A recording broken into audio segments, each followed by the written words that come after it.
Diabetes ఉన్నవారు alcohol తాగితే ఏం జరుగుతుందో తెలుసా?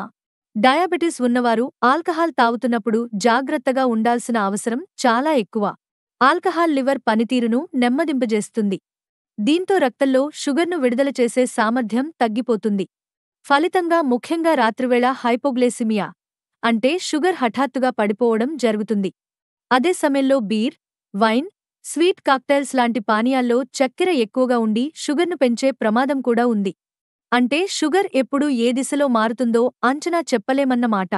ఆల్కహాల్ హార్ట్ పైన, బీపీ పైన, న్యూరోపతి, కిడ్నీ సమస్యలపైన కూడా నేరుగా ప్రభావం చూపిస్తుంది. డయాబెటీస్ ఉన్నవారిలో ఇవే ముందే రిస్క్లో ఉండే భాగాలు. అంతేకాదు, ఆల్కహాల్లో కాలరీలు చాలా ఎక్కువ కావడంతో బరువు పెరిగే అవకాశం కూడా ఎక్కువ. ఇది మళ్లీ షుగర్ కంట్రోల్ను కష్టతరం చేస్తుంది. కాబట్టి డయాబెటిస్ ఉన్నవారు ఆల్కహాల్ తాగాలంటే పరిమితంగా, డాక్టర్ సూచనతో మాత్రమే తాగాలి. లేకపోతే పూర్తిగా దూరంగా ఉండడం అత్యంత సురక్షితం. ఇలాంటి మరెన్నో ఆసక్తికరమైన సమాచారం కోసం మా ఛానల్ను సబ్స్క్రైబ్ చేసుకోండి.